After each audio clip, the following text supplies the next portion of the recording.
আওয়ামী লীগকে যারা ফিরায় আনতে চায় তারা দুইটা এক্সাম্পল বলে ইদানিং দেখবেন আমাদেরকে ইনডোর মিটিংগুলোতে। শ্রীলঙ্কাতে রাজাপাকসের বিরুদ্ধে আন্দোলন হয়েছে না 2-3 বছর আগে? রাজাপাকসে ফিরে এসে নির্বাচন করছে না? তো হাসিনা কেন আওয়ামী লীগ কেন নির্বাচন করতে পারবে না? যৌক্তিক প্রশ্ন তো। প্রশ্ন শুনলে যৌক্তিক মনে হয় না? যে ওই যে একটা মেয়ে বলছে না কয়দিন আগে যে আমি তো ডাকসুরে মনে করছিলাম এটা ক্যান্টিন। এইরকম যদি শিক্ষিত ভদ্র মানুষ থাকে বাংলাদেশে, এই প্রশ্নটা শুনে তাজ্জব হয়ে যাবে না যে হ্যাঁ শ্রীলঙ্কার রাজাপাকসের বিরুদ্ধে আন্দোলন হয়েছে, বেচারা চলে গেছে, আবার 2.5 বছর পর কেয়ারটেকার হয়েছে, উনি এসে আবার নির্বাচন করছে, সমস্যা কোথায়? তারপরে ইন্দোনেশিয়াতে সুহার্তোর ছেলে, ইন্দোনেশিয়া না তো ফিলিপাইনে, সুহার্তোর মার্কোসের পতন হয়েছিল না? মার্কোসের জুনিয়র আইসা কয়দিন আগে গত বছর প্রেসিডেন্ট হয়েছে না নির্বাচনে? তো হইতে পারবে তো, সমস্যা কই? কি কখনো ভাবছেন আপনারা আওয়ামী লীগ কেন আসতে পারবে না? মানে তাকে না আসতে পারার কারণটা কি? এবং আপনি যদি জুলাইয়ের ঘোষণাপত্র পড়েন 24 তারিখ কি মনে হয়? এই কিছু ঢিল পালাপালি হয়েছে রয়েছে, এখানে সেখানে কিছু ঝামেলা হয়েছে রয়েছে, এই সরকার 1-2টা গুলি করছে, 1-2টা মানুষরা এখানে সেখানে মারা গেছে, ব্যাপারটা এরকম না? জুলাইয়ের ঘোষণাপত্র পরে এরকম মনে হয়েছে না?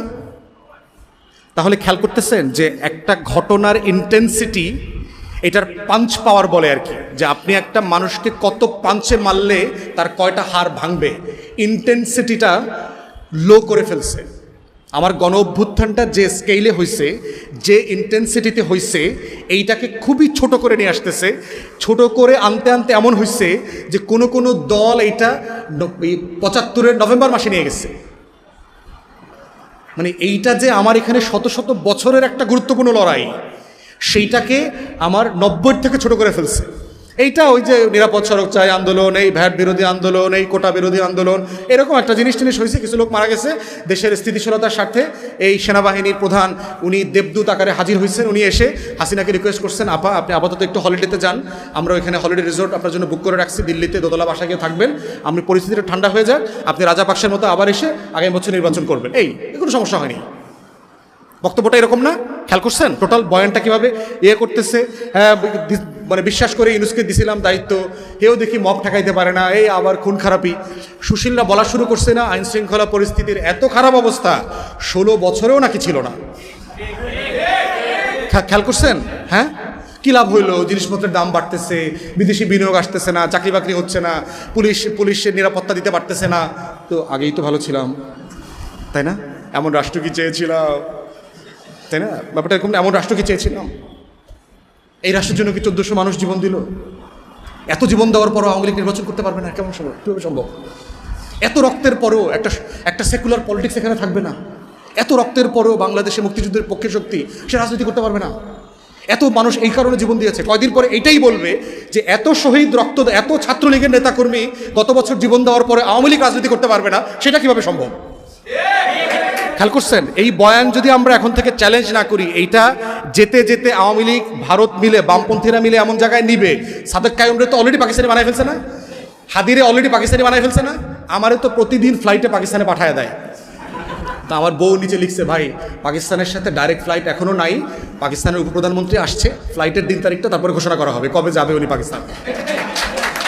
যেহেতু আমার পাঠায় দিবে, ফ্লাইট লাগবে, তো ইসলামাবাদের সাথে এখন ফ্লাইট নাই, এই জন্য নতুন দেখবেন ইসলামাবাদের সাথে ডাইরেক্ট ফ্লাইট হয়েছে।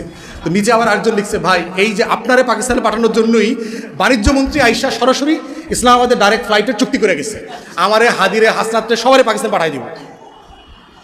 তাহলে এই রাজনীতিটা খেয়াল করে দেখেন, আওয়ামী লীগ মুক্তিযুদ্ধ না করে মুক্তিযুদ্ধের টোটাল মালিকানা যদি নিতে পারে, বিশ্বাস করেন যদি আপনারা সতর্ক না থাকেন, 24-এর আন্দোলনের মালিকানা আওয়ামী লীগ দিল্লি রেজিস্ট্রেশন করে নিয়ে নিবে।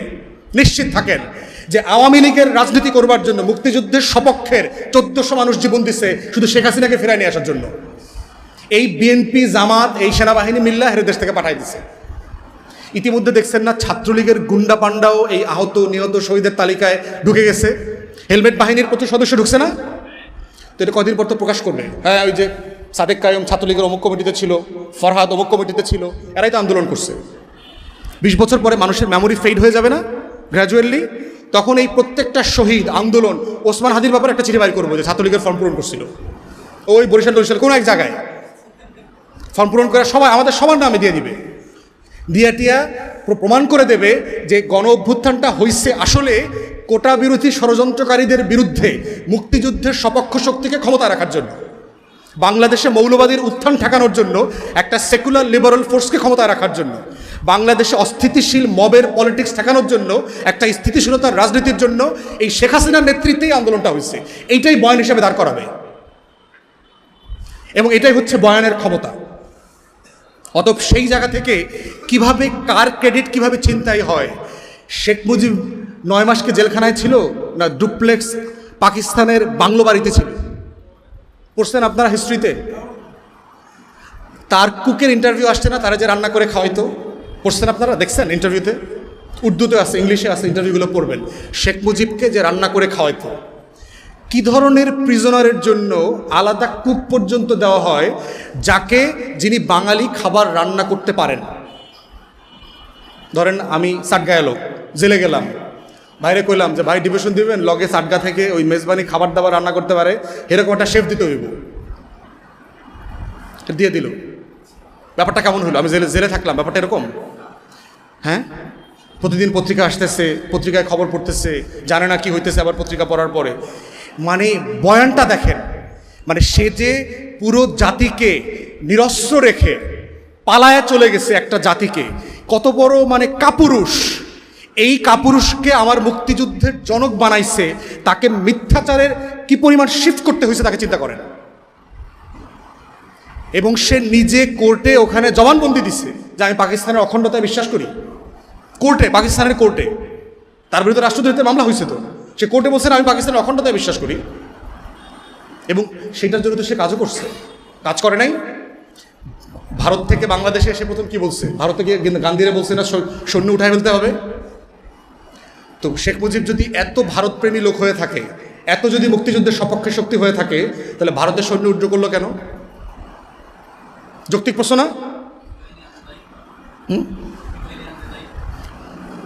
দরকার নাই তো, ভারতের বাহিনী উঠে যেতে হবে কেন?